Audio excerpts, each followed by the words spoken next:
नमस्कार, मैं हूं रंजीत झा।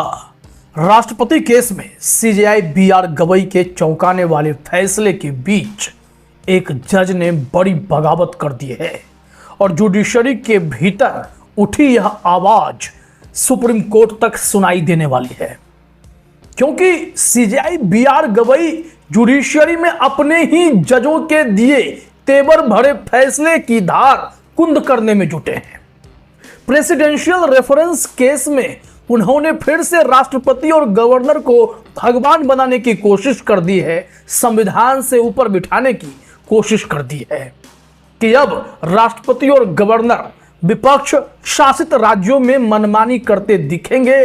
जुडिशरी सिर्फ मीठी पुचकार या फटकार लगाकर अपनी जिम्मेदारी का निर्वहन करती दिखाई पड़ेगी।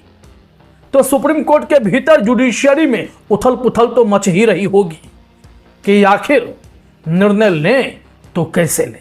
संविधान पीठ से अगर ऐसा फैसला आता है और उसमें दस्तखत भी नहीं होता है कि किसने यह तय किया, सामूहिक रूप से निर्णय है या किसी एक ने ऑथर किया है, यह अभी क्लियर नहीं होता। लेकिन इस बीच जो रिपोर्ट हम आपको बताने जा रहे हैं वो सुगबुगाहट है कि जुडिशरी बर्दाश्त नहीं करना चाहती है।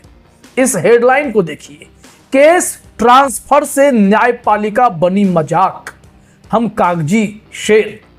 तो अब आप जुडिशरी की स्थिति से वाकिफ हो सकते हैं। उन्होंने कहा कि न्यायपालिका को इन लोगों ने हंसी का पात्र बना दिया है, क्योंकि इससे लगता है कि निचली अदालतों के न्यायाधीश केवल कागजी शेर हैं जिनके आदेश ताकतवर अधिकारियों पर कोई असर नहीं डालते। न्यायाधीश सिंह ने और लिखा, मेरे मनोबल पर बहुत बुरा असर पड़ा है। ऐसा लग रहा है कि इस अदालत के सभी प्रयासों पर पानी फेर दिया गया है। उन्होंने सवाल उठाया कि जब बड़े अधिकारी ही जवाबदेही से बचते दिखें तो आम लोगों से कैसे उम्मीद की जाए कि वे अदालत के आदेश मानेंगे। उन्होंने कहा, जब गरीबों पर आदेश लागू कराए जाते हैं तो फिर ताकतवर अफसर न्यायिक प्रक्रिया से कैसे मुक्त कर दिए जाएं। आदेश में लिखा गया है कि इस तरह का हस्तक्षेप न्यायिक स्वतंत्रता के सिद्धांत का उल्लंघन है, जिसे बचाने की शपथ हर न्यायाधीश लेता है। उनका गुस्सा वाजिब है और इसका जवाब भी आना ही चाहिए। मामला देखिए गंभीर था। 2024 में एक ऐसा केस सामने आया था जिसमें पीड़ित के अभिभावक की मौत पुलिस की गाड़ी के टक्कर से हुई थी। इस मामले में केस आगे चला तो जज साहब ने मुआवजा देने का आदेश दिया था। बिहार सरकार, डीएम और अन्य अधिकारियों को यह काम करना था, लेकिन इस मामले में ही लापरवाही बरती जा रही थी, जिसके खिलाफ उन्होंने कड़े एक्शन जज साहब ने लेने शुरू किए। तो फिर प्रधान जिला न्यायाधीश डीएम और एसपी को बचाने में जुट गए। फिर तो जज साहब के सब्र का बांध टूटा तो उन्होंने ऐसी ऐसी बातों का खुलासा कर दिया जो जुडिशरी की असली तस्वीर दिखा देती है। उन्होंने कई धाराओं का जिक्र करते हुए प्रधान जिला न्यायाधीश के अधिकार पर भी सवाल उठाए और उन्होंने इतनी सख्त टिप्पणियां की हैं जिसे गवई साहब भी सुनेंगे तो भूल नहीं पाएंगे। दरअसल बेगूसराय में नियुक्त जज ब्रजेश कुमार सिंह इस बात से फट पड़े क्योंकि जिस केस में वो फैसला करने वाले थे, फैसला लिखने वाले थे, उस केस को आखिरी मिनट पर पीडीजे ने यानी प्रधान जिला न्यायाधीश ने अपने पास ट्रांसफर कर लिया।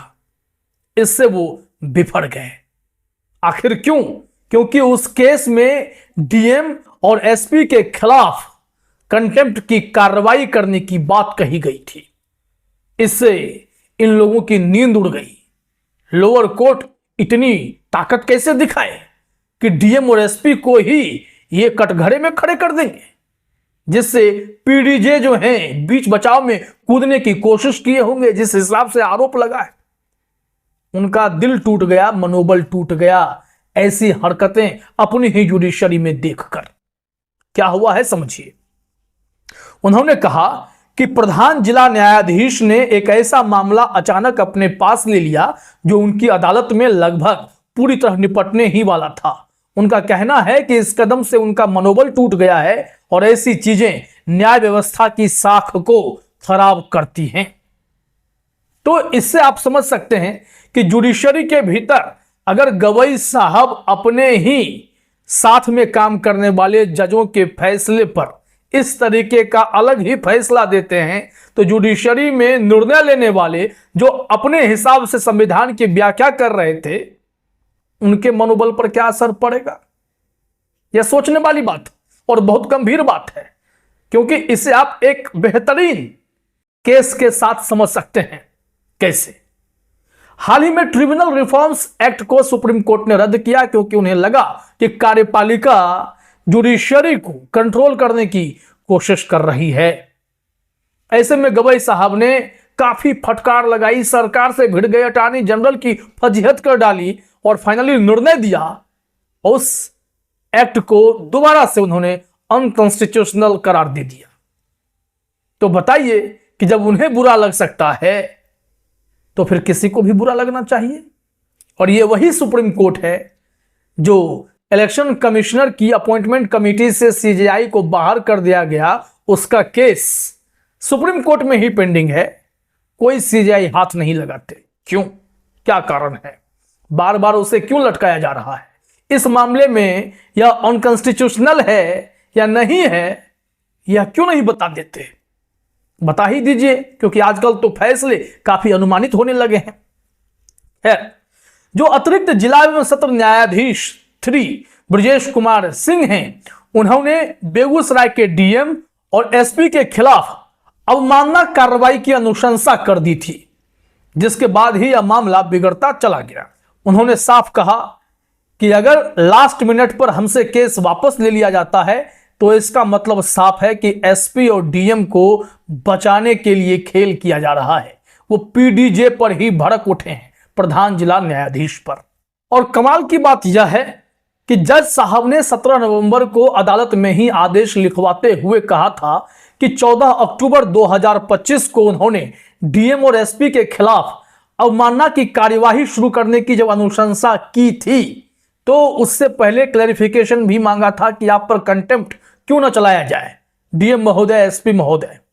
अदालत ने इस बात को नोट किया कि बार बार मौका देने के बावजूद कोई भी जवाब डीएम ने दाखिल नहीं किया। एसपी का जवाब आया था। एसपी ने अपने जवाब के पैरा 8 में कहा कि वह पटना हाईकोर्ट में विस्तृत स्पष्टीकरण देने का अधिकार सुरक्षित रखते हैं। इसके बाद जज साहब को और भी गुस्सा आया। उन्होंने कड़ी टिप्पणी की। न्यायाधीश ने कहा, ऐसा लगता है कि डीएम और एसपी सीधे माननीय पटना हाईकोर्ट में ही अपना जवाब दाखिल करना चाहते हैं। इस स्थिति को देखते हुए अदालत ने आदेश दिया कि ओसी यानी थाना अध्यक्ष आवश्यक आदेशों की प्रतियां और केस से जुड़े कागजात पटना हाईकोर्ट के रजिस्ट्रार जनरल को भेजें और डीएम एसपी के खिलाफ अवमानना शुरू करने की अनुशंसा करें।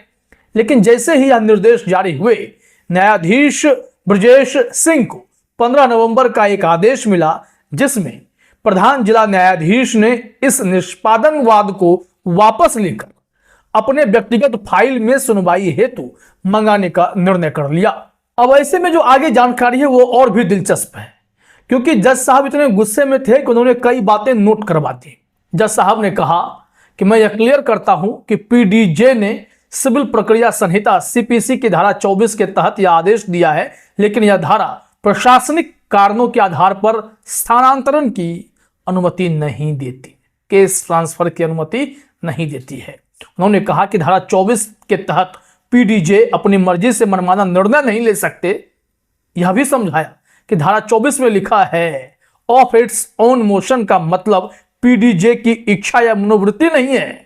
न्यायाधीश ने साफ कहा है कि पीडीजे को यह अधिकार नहीं है कि वे ऐसे समय केस वापस ले लें जब उस अदालत में मुकदमा अंतिम चरण में हो। उन्होंने डंके की चोट पर कहा कि प्रधान जिला न्यायाधीश ने डीएम और एसपी को बचाने के लिए, कंटेम्प्ट से बचाने के लिए ही लास्ट मिनट पर मेरे से केस छीन लिया, जो कि उन्हें उचित नहीं लगा।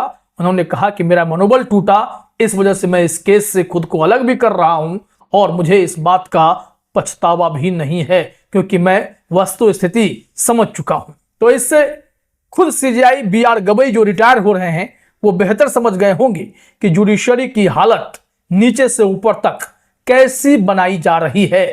ऊपर वाले अगर इस तरीके से अपने साथी जजों को दबाने की कोशिश करेंगे तो फिर अंदर ही बगावती सुर पनपने शुरू हो जाएंगे। फिलहाल इस वीडियो में इतना ही। आप तमाम साथियों का हमसे जुड़ने के लिए बहुत बहुत धन्यवाद, शुक्रिया।